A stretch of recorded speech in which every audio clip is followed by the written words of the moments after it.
시장에서 돌을 쉬어야 계신 우리 구독자분들 반갑습니다. 용천도사입니다. 여러분들 다들 아시다시피 내년부터는 이 긴축 사이클이 본격적으로 종료가 되고 금리 인하를 논할 수 있는 시점이 됐는데, 금리를 인하하게 되면은 이 시장의 유동성이 풀려나다 보니까 당연히 상승장이 올 수밖에 없습니다. 그러면 우리 국내 증시 중에서 이 상승장이 왔을 때 가장 많이 오를 수 있는 테마는 반도체가 유일한 상황인데, 이 반도체 슈퍼 사이클 왜 나올 수밖에 없는지 이번 영상을 통해 정확하게 알려드릴 테니까, 아직까지 포트폴리오에 반도체 종목들을 구성하지 않으신 분들은 이번 영상을 참고하시면 좋겠습니다. 바로 보겠습니다. 우선 전날 나스닥 같은 경우에는 현재 필라델피아 반도체 지수가 굉장히 큰 폭으로 상승을 했어요. 그리고 필라델피아 반도체 지수를 견인하는 것은 바로 마이크론 테크놀로지라는 반도체 기업인데, 마이크론 테크놀로지 이외에도 엔비디아나 인텔 그리고 AMD를 포함해서 현재 필라델피아 반도체 지수에는 매그니퍼센트 7 종목들이 굉장히 많이 기여를 하고 있습니다. 그리고 현재 나스닥이 오르고 있는 이유는 바로 이 매그니퍼센트 빅7 종목들이 상승하면서 나스닥 상승 랠리가 나오고 있는 건데,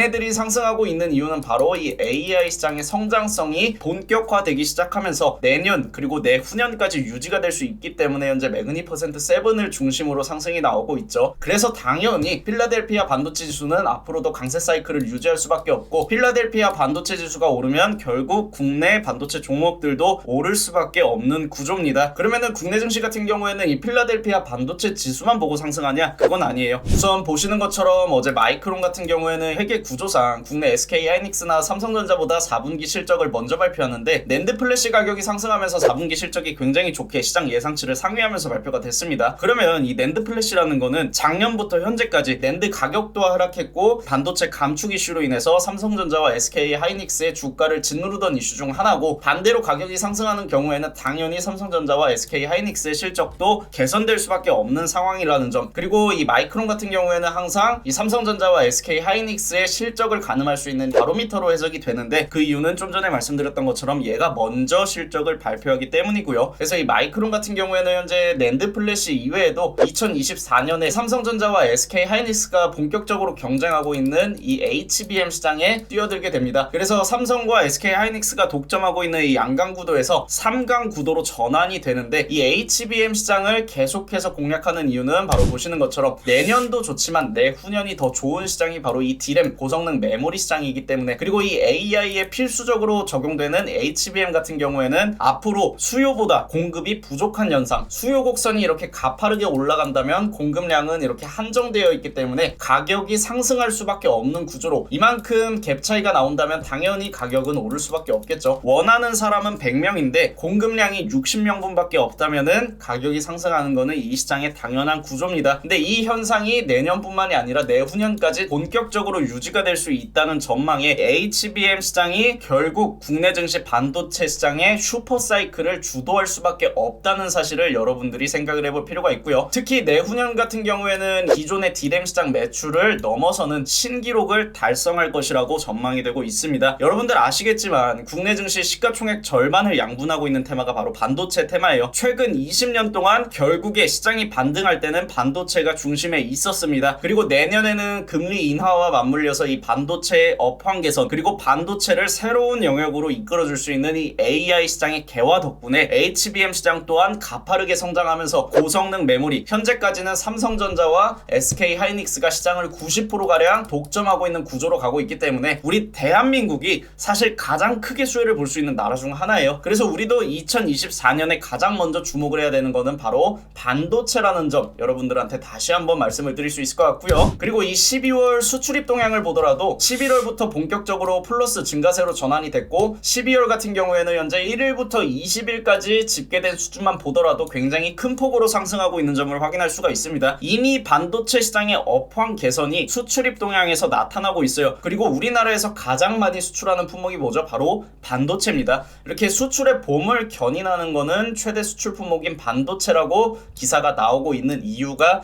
있다는 거죠. 그리고 이 메모리 가격이 바닥을 찍고 회복하고 있는데, 있는데 이 가격 자체가 2025년까지 새로운 영역에 도달할 수 있을 것으로 전망이 되면서 국내 반도체 종목들은 2024년 제가 말씀드렸던 슈퍼사이클 반드시 나올 수밖에 없는 구조입니다. 그리고 반도체를 제외하고 본다면 현재 반도체처럼 업황이 개선되면서 주요 종목들의 실적이 회복될 수 있는 테마가 존재하지 않아요. 그 점을 여러분들이 또 한번 참고를 하셔야 되고, 내년 같은 경우에는 이렇게 업황 개선도 중요하지만 실적이 회복되는 게 더욱더 중요할 수밖에 없는 이유는 금리 인하가 시작되면서 시장의 유동성이 풀려나는데, 이 2024년에 3번을 내리든 4번을 내리든 금리를 다 내린다고 하더라도 여전히 금리는 높은 수준입니다. 그렇기 때문에 경기가 완전히 살아나는 건 아니에요. 그래서 이 경기가 아직까지 완벽하게 회복되지 않은 상태에서 우리가 주목을 할 수 있는 거는 가시적으로 확인할 수 있는 실적밖에 없다 보니까 이 실적이 회복될 수 있는 테마가 더욱더 중요해질 수 있다는 점. 그래서 이 반도체 같은 경우에는 첫 번째로 업황도 개선이 되고 상승을 뒷받침할 수 있는 새로운 모멘텀 HBM이 있죠. 그리고 세 번째로는 실적까지 개선이 되면서 투자자들의 눈높이를 충분히 충족시켜줄 수 있는 테마다, 이렇게 이해를 하시면 되겠습니다. 그래서 현재 반도체 지수 같은 경우에는 사실상 삼성전자와 SK하이닉스가 큰 폭으로 반등이 나오면서 지수는 직전의 고점을 앞두고 있어요. 근데 여기서 중요한 거, 지수가 이렇게 올라올 때, 이 반도체 업종 지수가 올라올 때 반도체 중소형주들의 반등 사이클이 본격화가 되지 않았습니다. 그 이유는 아직까지 국내 증시에 들어오고 있는 외국인의 순매수가 삼성전자와 SK하이닉스 대형주에 국한되어 있기 때문이고, 우리가 조금 더 큰 흐름을 열어놓고 본다면 결국에 대형주에 쏠려있는 이 외인의 순매수는 중소형주로 확산될 수 있다는 점을 우리가 생각을 해볼 때, 이 중소형주의 외인의 순매수가 확산되기 이전이 바로 마지막 저가 매수 타이밍이라는 점을 여러분들이 꼭 기억을 하시면 되고, 마켓 타이밍상 지금이 바로 그 구간입니다. 그래서 이 반도체는 2024년의 주인공이 될 수 있는 테마니까 여러분들 꼭 참고하셔서 이번 영상 토대로 반도체 종목들 한번 포트폴리오에 구성하시면 2024년에 좋은 결과로 연결될 수 있을 것 같고요. 만약에 이 반도체 테마 내에서 어떤 종목을 사야 될지 모르겠다 하시는 분들은 위에 번호 문자 남겨주시면 우리 무릉도원 들어오셔서